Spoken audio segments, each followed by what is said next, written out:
Welcome to Becoming Limitless. This is the podcast for entrepreneurs who want to optimize their brain and their body with biohacking. I'm going to teach you how to eliminate brain fog and upgrade your health so you can have more productivity, energy, and growth in your business. I'm your host, Tanessa Shears. Let's jump in. Hey, welcome back to the Becoming Limitless podcast. How has your week been? It has been a very hot week here as I'm recording right now, and it is one of those weeks where there is no amount of fans in the world that will help you cool down. But luckily, I've got a great episode for you today on the podcast. I'm interviewing Rachel Ngom, who is a friend and past client of mine. She's actually built several multi-six-figure businesses while implementing a sustainable health optimization plan that covers literally everything from eating whole food to establishing a sleep routine. She's obsessed with and finding ways to move that really feel good and most of all fun. And you're going to hear the process that we went through together and some of the things we focused on to take her from being part of that diet culture world and getting mediocre sleep to feeling extremely well rested and focused in her daily businesses. I mean, she learned how to eat and work optimally with her cycle every month and develop a sleep routine that has been a complete game changer to her energy and how clear her brain feels in her business and in her life with her kids. And the best thing about this conversation with Rachel is that she shares exactly what she's doing and emphasizes how simple it really can be to run wildly successful businesses as a mom of two and stay completely focused on her health. But before we get into the episode, we still have a couple spots open for my one-to-one Becoming Limitless coaching program. This is a program for entrepreneurs who are looking to optimize their brain and their body with science, wearable technology like your Fitbits and your Oura Rings, and of course, accountability so that you can feel really energized and focused and healthy in your business and your life. And one of the side effects of scaling a business for so many entrepreneurs is that we stop making that time for our health. Maybe you put your health on the back burner, maybe we gained a couple of unwanted pounds, or maybe it's you haven't worked out in a while. It becomes so normal to stay up past our bedtime over and over again, getting so sleep and feeling this constant nagging stress that has you zoning out at the end of the night with endless Instagram scrolling or Netflix watching. But maybe you just really want to get back into waking up feeling really good, having the energy to play with your kids and bang out a productive, sharp day in your business. So when you work with me, I oversee everything from assessing and monitoring your sleep data to helping you find the simplest way to create habits and routines that have you eating way more healthy food and carving out time for yourself and your family without your phone in your hand, where you can just really relax and feel rejuvenated or refreshed at the end of a day in your business. If you are an entrepreneur and you want to take control of your health, go ahead and reach out through Instagram, send me a message, or I'll drop a link in the show notes where you can jump on a call with me to talk about working together. But without further ado, let's jump into this episode with Rachel. All right, Rachel, welcome to the Becoming Limitless podcast. I am really excited to have you on because you have a very cool story. And I think what you're going to share will be so helpful for entrepreneurs that are like, how do I fit it all?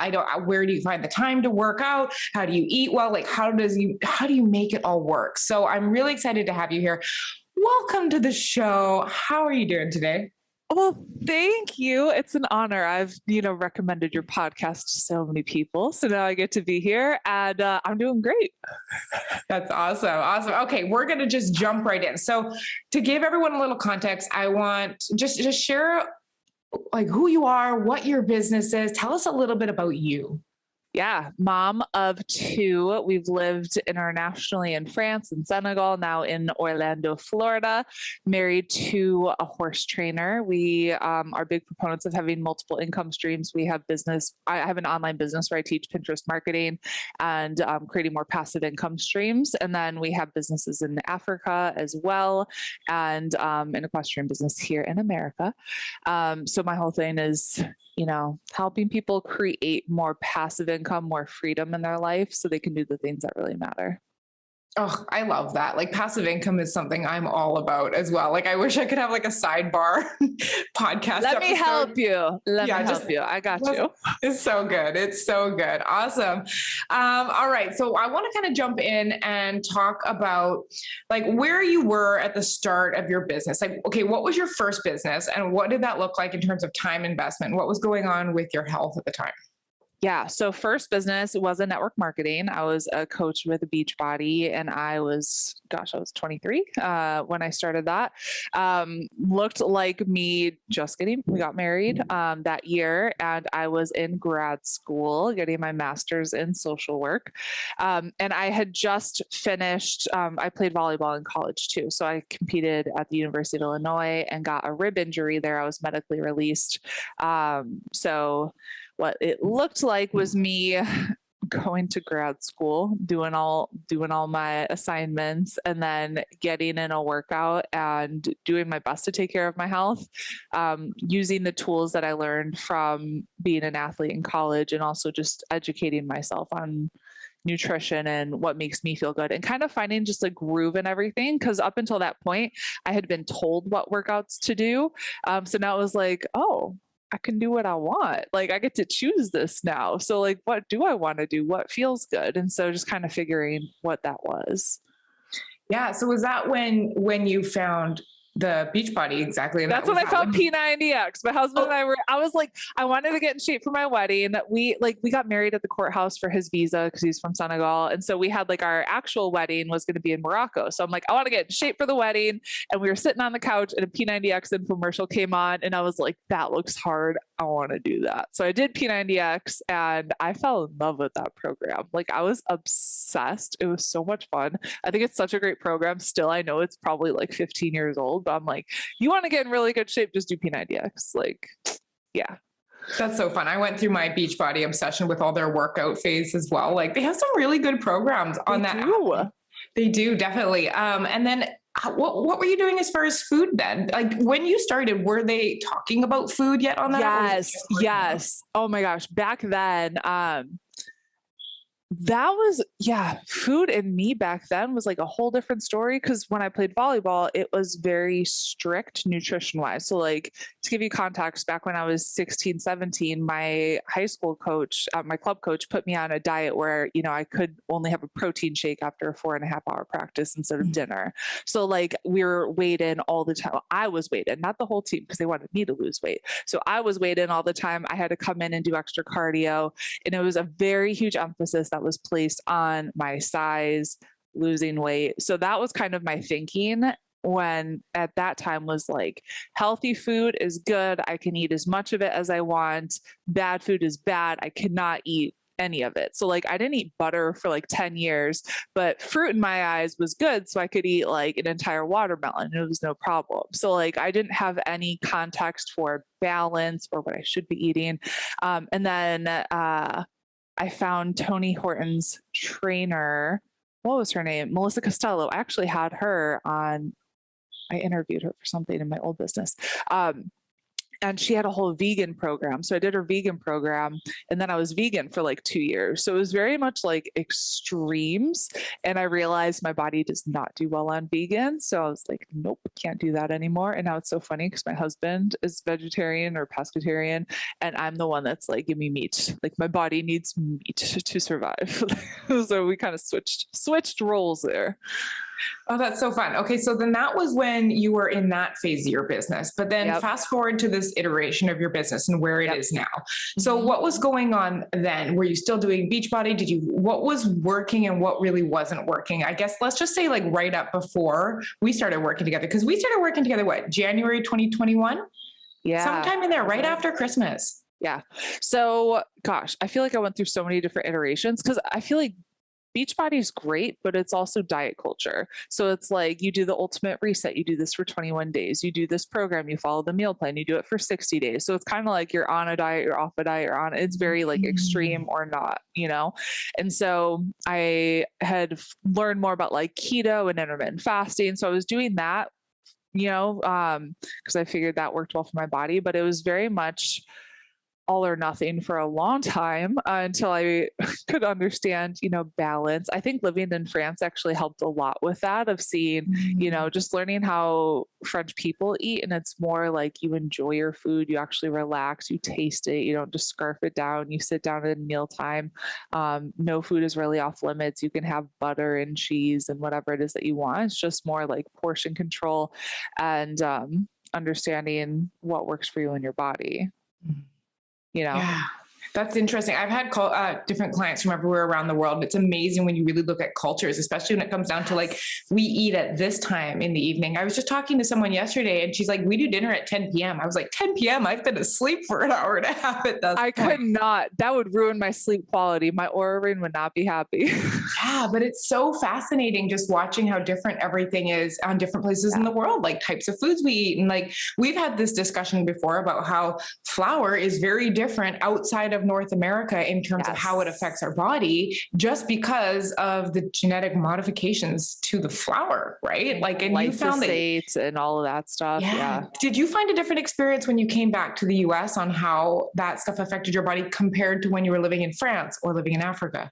Yeah, I found like I could live in France and eat out pretty much no problem. Like I could eat whatever I wanted. And then when I'm in America, I just have to be very careful with what I eat, because a lot of times like it'll just give me boo-boo tummy. So I have, we have 2 toddlers, so boo-boo tummy.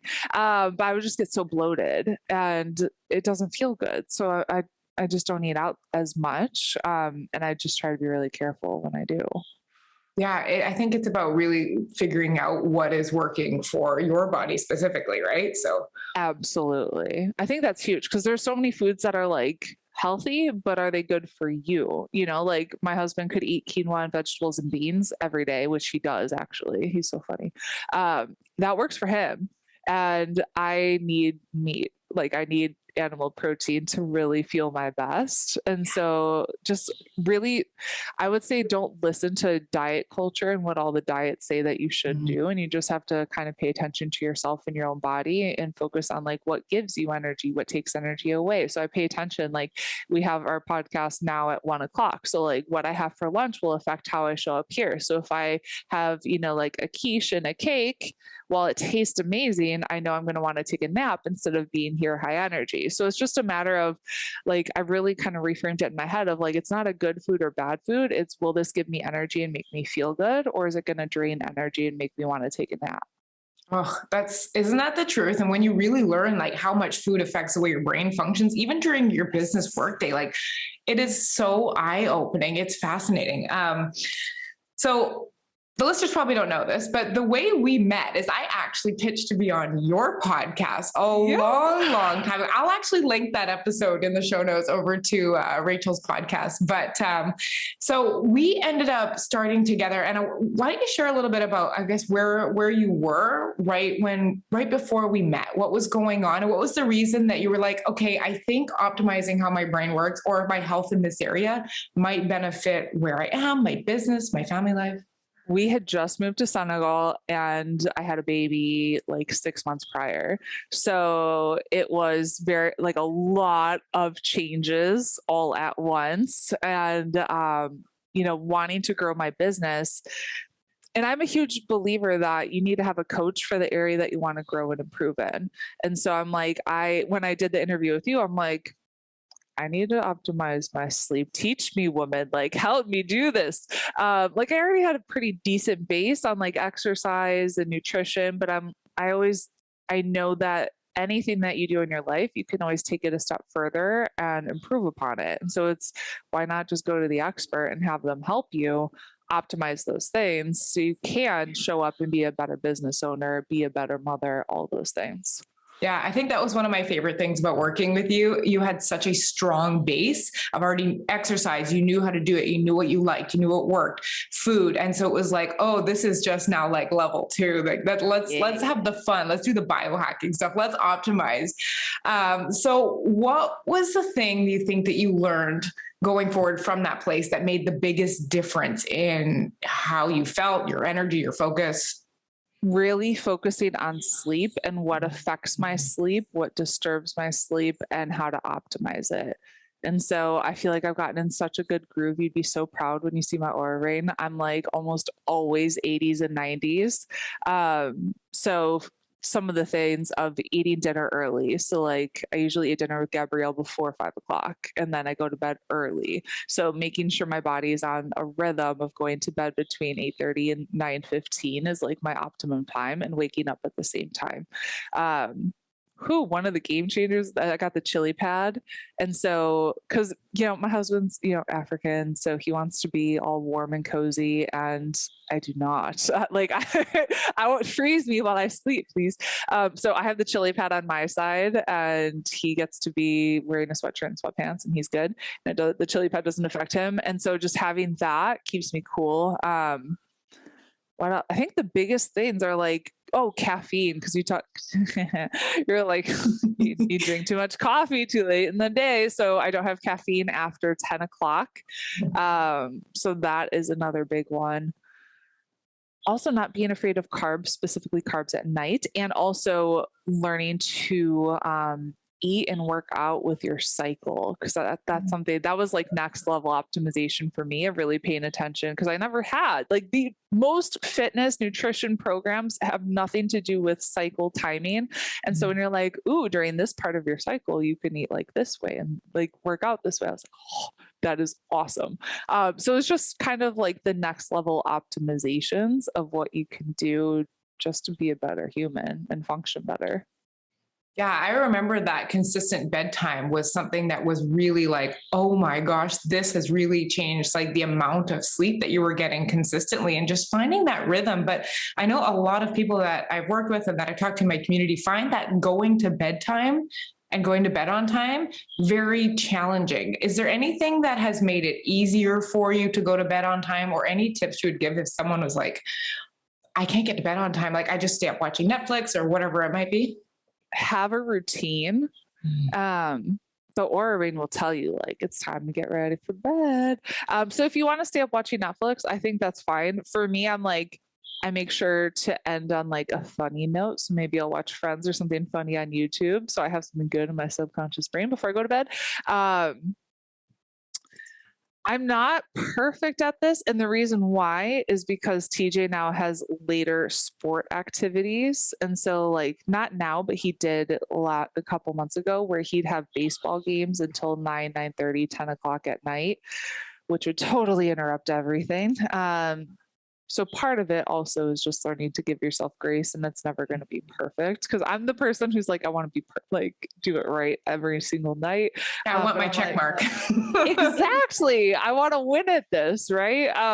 But I'm also like, I want to be a good mom too, and be there for my son and cheer him on, and not stress out because might not get perfect sleep every single night. So that's one thing. Let go of perfection. Yeah, have a routine if you can. Just have a routine, and have like, all right, nights like lights out by this time. So like by 9:15, I know I'm like hit my mark, no more, gotta go to bed, especially if I want to wake up early and have my morning routine. Like if I stay up past 9:15, then the morning routine doesn't happen. So yeah, like you have to go to bed early enough to set yourself up for success the next day. Yeah, totally. So I've actually heard that a lot, that it's kids' sports that are running late in the evenings. So what do you do to help yourself fall asleep when you're getting home past your ideal window? You're probably not as wound down as you like. Is there anything that you put into place that's different then, or does your schedule just shift? It just shifts a little bit. I don't do anything special. It's just like, oh, maybe I watch a little less YouTube. And I think that's so important. It's the mindset about it too. And like knowing that like the check marks are nice, but it doesn't have to be that perfection. And it does get to work, right? Like, yeah. And I think if it's like, how many times a week were you out doing that? Once or twice. Oh. So yeah. So it's not like the end of the world, also. Yeah. One of the things that I've found, that when I do have those nights that run late, one of the things that I've implemented is actually looking at, okay, well, if I have a late night the evening before, I'm not going to plan a workout the next morning. And not that there's anything wrong with that. It's just that I know that I'm going to have a condensed sleep, or maybe I won't have enough sleep or enough as long as my morning routine. So I will make sure not to jam pack that morning. So like one of the scheduling everything on a Sunday, looking at, okay, where are the nights where I know I'm going to be Mhm. up a little later? How can I adjust? Did you find that you made any of those type of changes as well? Yeah, because I never set an alarm, so I just let my Okay. body wake up when it needs to wake up. Yeah, never. I don't remember. Only for like an airplane, don't want to miss a plane. But do you find you Uh, wake up within like a half an hour window anyways, most of the usually, time? Yeah, me too. usually, unless I stay up later, and then sometimes my body's like, you need to sleep until 6:30, which is pretty rare, but it does happen. Yeah, I would say like maybe on the next mornings, maybe I don't get like a brain tap meditation in, or maybe the dogs don't get their morning walk, and maybe my husband walks them because if I don't walk before 7, it gets too hot for me, like in Orlando. Yeah, totally. It's so hot. So as far as like you improved your sleep, and you said that that was one of the biggest changes you made, and specifically also knowing how to improve it, what optimizes your circadian rhythm. How did the effects of better sleep show up in the rest of your life, in how you focus during the day? Was there any changes to that? Yeah, I mean, you just show up as the best version of yourself. When you're tired and exhausted, it's hard to be focused. I remember when I was interviewing you, and I was like, as I was interviewing you, I remember I was feeling like brain fog, and I was like, oh crap, Tanessa, help. I need you.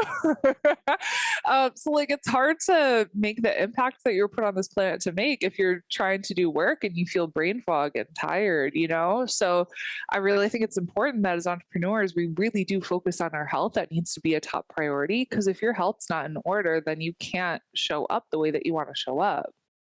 Yeah, definitely. And did you feel like your sleep was a big problem area before we started? No. I felt like I slept pretty good, and then now I sleep really good. This is literally my favorite. I think my favorite part about the work I do is when people are like, my sleep is fine. Like I get enough sleep. And I was in that spot. I genuinely was like, it's great. Like I get 8 hours. But when you actually start looking at the data that are coming off of like your Fitbit or your Aura Ring or whatever it is like that, and then you see where you can improve it, like it's almost like you don't know what you don't know, and you don't know how good you're supposed to feel, and what the difference is between what we think is fine or good enough and what is optimized. Totally. Yes. Yeah. And okay, here's the other thing I get. Do you feel, because I have my opinion on this, do you feel like you are missing out on your evening by going to bed at a consistent time or early? No, I feel like, why do people stay up late? I'm like, just go to bed and then you can feel better. My husband, he's a night owl, so I'm like, just go to bed. Come to bed with me. He's like, no, I'll stay up a couple more hours. So I'm like, yeah, I couldn't agree more. I really I found that like the time that I get back in the morning is actually it feels better. It's more productive. I love morning vibes. Me too. So for me, it's like a no brainer. Like I'll be in bed at 8:30 and I'm so happy to do that. I'm kind of like, I'm so excited to go to France next week. And also I'm like, oh, the restaurants don't open until 7:30. That means we won't eat until 8. That means we won't be home until like 11 because they take forever. That means my sleep is going to be crap. And so I'm just like mentally preparing myself. I'm like, yes, we get to be in France and what, but you'll live once, so we'll have fun. Yeah. Well, this is also to say too, that just because, Rachel and I are going to sleep at 8:30 doesn't mean that that's like the perfect thing for everyone. It's just our chronotypes, meaning how our bodies are genetically geared, like our clocks in our bodies. This is optimal. So that is something that was probably established with like a little practice, moving it a little earlier. Okay, this feels good. That's too early. Yep. But I definitely found that it was that adjustment for me of like, okay, this is my sweet spot. I just get better quality sleep when I sleep in this block of time versus if you even shift it an hour and a half, like it's amazing the quality difference. Huge difference. Yeah. For me, it's like 8:30 to 9:15. That's kind of my cutoff. And it's so worth it. The morning time. I love my morning time. Yeah. Quiet house. Like, there's nothing better. Yeah, it is really nice, especially because we both have 2 kids. It's that time before the chaos starts. Hopefully, most days. Gabrielle, I know when we were working together, she was still waking up in the middle of the night. I did the sleep training program. This girl sleeps like at least 12 hours at night. And then on the weekends, a 2 to 3 hour nap. Like it is amazing. I'm so like, cause I remember when we started working, she was waking up like every 45 minutes and I was dying. And now I'm like, she sleeps life is good. Oh, I know. It's like, don't you know how good sleep is? She knows. She Yeah. loves her bed now. Yeah. Oh my gosh, that's so good. So you have two kids. What did you do to make it easier to develop consistency with workouts or with eating well or with, getting to sleep on time? Because I mean, that can definitely pose as an obstacle for some people. But how did you either work with it or find solutions to help make it all easier? Workouts, they're a little different now because of my rib injury, like I was telling you. So I'm not really working out until, it'll probably be several months until I can do that. But I go for walks in the morning, and so that's kind of my thing. So I leave at 6:30 in the morning, just because if I don't leave that early, it gets way too hot here in Orlando and I'll be like dying. So get it done early. So have it like scheduled in your calendar, kind of like an appointment. When I am able to work out, it's typically like drop kids off at school, then work out before the day really starts. So it's just a matter of having it set in stone, like on your calendar, like an appointment, that you're not going to miss. I think that's one of the most important things. And then when it comes to nutrition, just keep it simple, like it doesn't need to be complicated. I just eat as natural as you can, like focus on just food that, God made, not man made. And I am pretty boring with nutrition most of the time. I just figured out what works for me. So I'm like, my body loves eggs and like either oatmeal or Ezekiel English muffin. And I just pay attention to how I feel. So like if I notice like I'm breaking out, maybe I'm not supposed to eat that, So it's like I just pay attention to inflammation and how things make me feel. Shakeology for lunch, just because it's easy and it takes me less than 5 minutes to make, because I don't have time because I block my work time. So I work from usually 10 to 3. And so I need to be able to get everything in that time. So I don't have an hour long lunch most days. So it's more like Shakeology, drink it, go. And then dinner is usually just like veggies and protein and some healthy fat. So it's just a matter of keep it simple. Like, don't complicate your life. Yeah, I don't follow like extensive meal plans or recipes or anything. No. Yeah. It's just like know the basics of what your body needs and just keep it simple. Yeah, that's a theme I keep hearing coming up, and everything you're saying is it's just as simple as it can be. And I think it's when we try to complicate it, it gets to be too much. Like it gets to be overwhelming. Yeah. Because if it's overwhelming, you're not going to take action. Like it's with workouts. So like I teach this to my Activate students of, if you make something, if it's too big, you're going to feel overwhelmed and you're not going to do it. So if you tell yourself you're going to work for like 4 hours and you don't have 4 hours to work, you're going to be like, well, I might as well not do anything. So it's like, if you tell yourself you're going to work out for an hour feels really daunting and overwhelming, especially if you're first getting started. So then your brain is like, oh, it's too much. I'm just going to do nothing. But if you tell yourself, I'm just going to work out for 5 minutes, your brain's like, 5 minutes? I could do 5 minutes. Like I can get in 5 minutes, but then you end up feeling good. And then you usually do like 20 or 30. So then, so I'm like, set the bar low and then you'll probably exceed your expectations. At least you stay consistent, because consistency is like the superpower, right? Oh, totally. You know what the funny thing is about setting the bar low? Like I am a complete agreements with you. But you know what, coming back, like I'm 7 weeks postpartum right now, coming back and only setting 20-minute workouts, my gosh, my brain is complaining. That's not enough. What's the point? Like, is that going, like, I can hear my brain telling me what's the point? It's not enough. Walking doesn't count at this stage, right? Like, and I really have to negotiate with myself as well. Be like, no, like that's perfect. So it's like setting the bar low, but also when you set the bar low, don't let the thinking of like, that's not enough. Like, what's the point? 5 minutes isn't going to do anything. Like, no, it does though. Like it'll, like if you do a vigorous 5-minute workout, that'll totally change your state, And like what I found is like, I'm probably way less now not working out than when I was working out. Not that it's all about weight, but just in terms of like weight management. So I think people put a huge overemphasis on exercise as burning calories, of like, you have to work out for an hour to burn X amount of calories. But what happens is you typically end up overeating to overcompensate for the workout. So it's like, just change it and work out to feel good and be strong. Not in terms of like, I'm going to work out to lose a bunch of weight, because I really don't think that's a huge part of it. Oh, you know what the fun thing is too? I had this conversation with a client just yesterday where started getting into like well, what about the calories in and calories out? I was like, okay, let's just back up from that. Makes it sound all not very fun. And I get that there's merit to like all of that kind of stuff, but I think there's this whole other component of like, what's your blood sugar doing? What are your hormones doing that will affect that? I mean, you could be in a huge calorie deficit. You could be exercising a ton and barely eating. And we've all heard of the person that's like, I didn't lose any weight. So I often find it's about creating the habits and going back to your point about, just starting small with those little 5-minute workouts. It's about creating the consistency.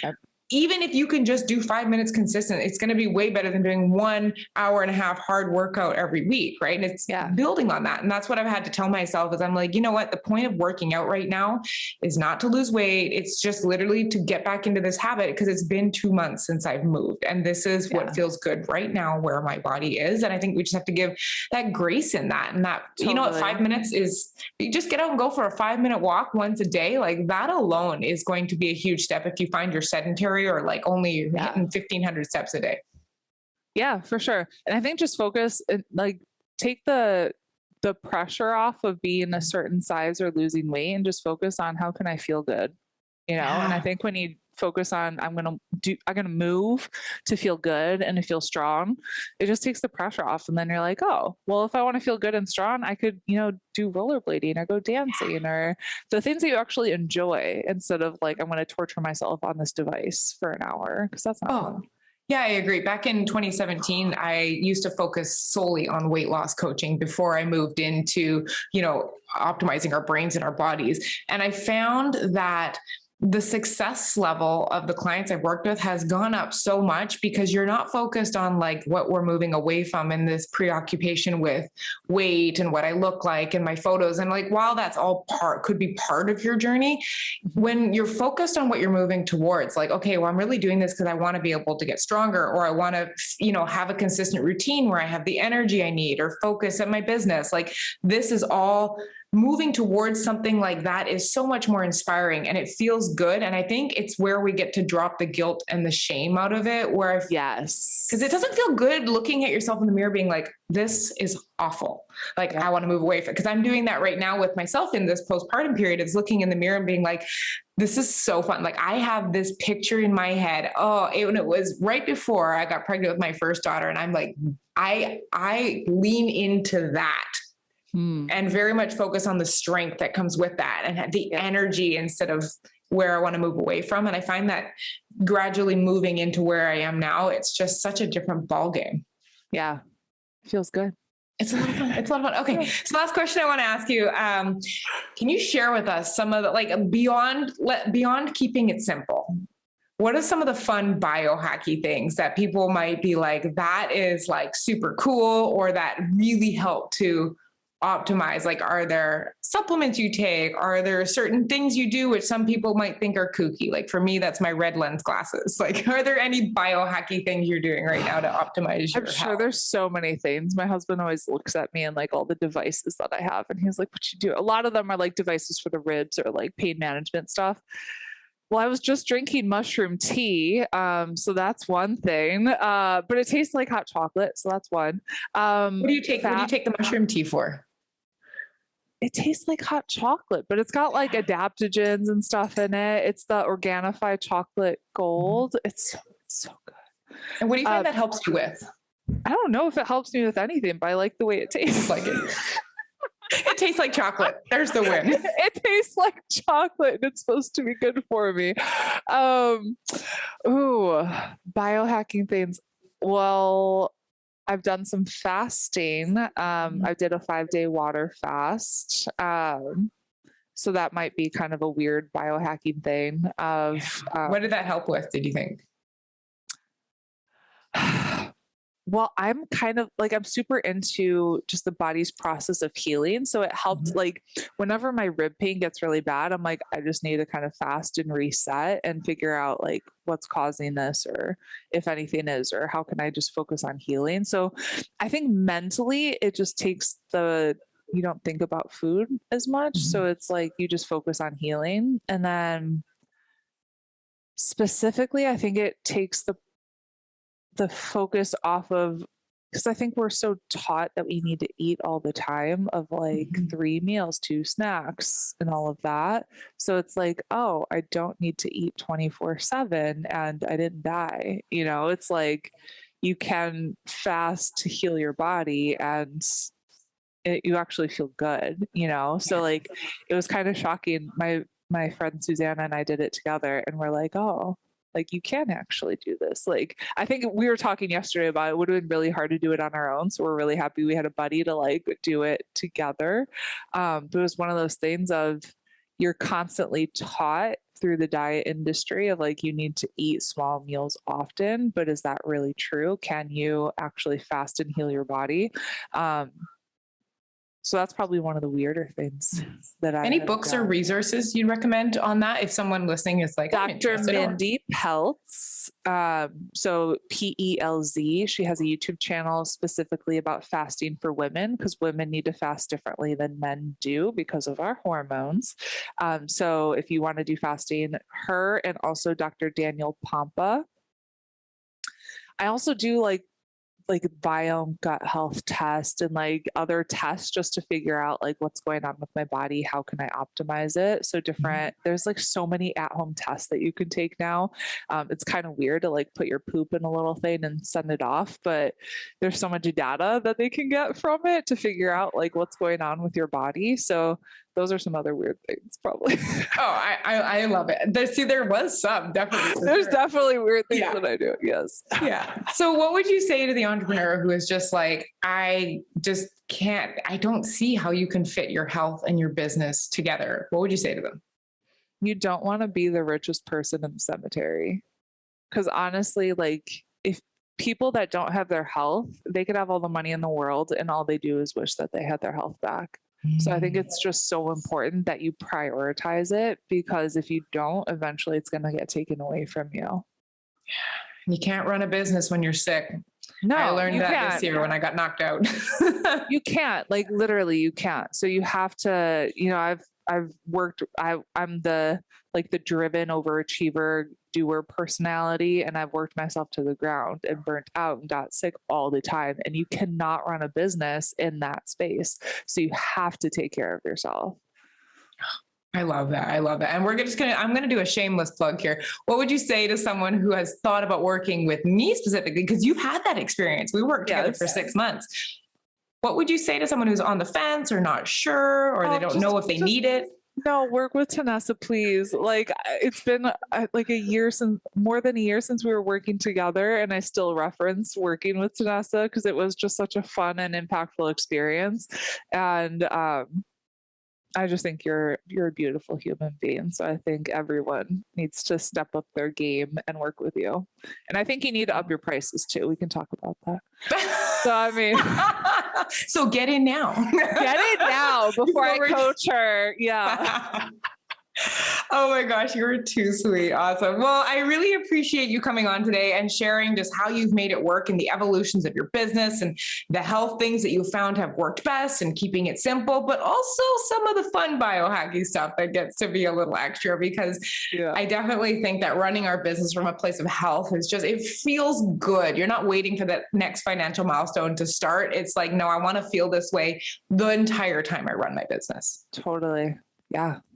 Awesome. So if somebody listening is like, oh my gosh, I need to follow Rachel and find out what she teaches about. By the way, she teaches a lot of cool stuff on Pinterest. So if you've been like, I need to know more about Pinterest marketing, she's your girl. I've sent so many people her way that are like, I'm interested in learning about Pinterest. So where can we find you? And if we're interested in learning about that stuff about your business? So we have the She's Making an Impact podcast. We have over 350 episodes now, which is wild. So definitely go subscribe. And then if you want to learn Pinterest, you can jump on my free Pinterest masterclass. If you go to freepinterestclass.com, I'll share with you my 4-step process that'll teach you how we've generated over 30,000 leads for free with Pinterest, how some of our students have tripled their sales in 60 days. Freepinterestclass.com. Yeah. All right. And on Instagram, you're just at She's Making an Impact. She's making an impact everywhere. She's making an impact.com. We have the She's Making an Impact Facebook group with 16,000 entrepreneurs in there.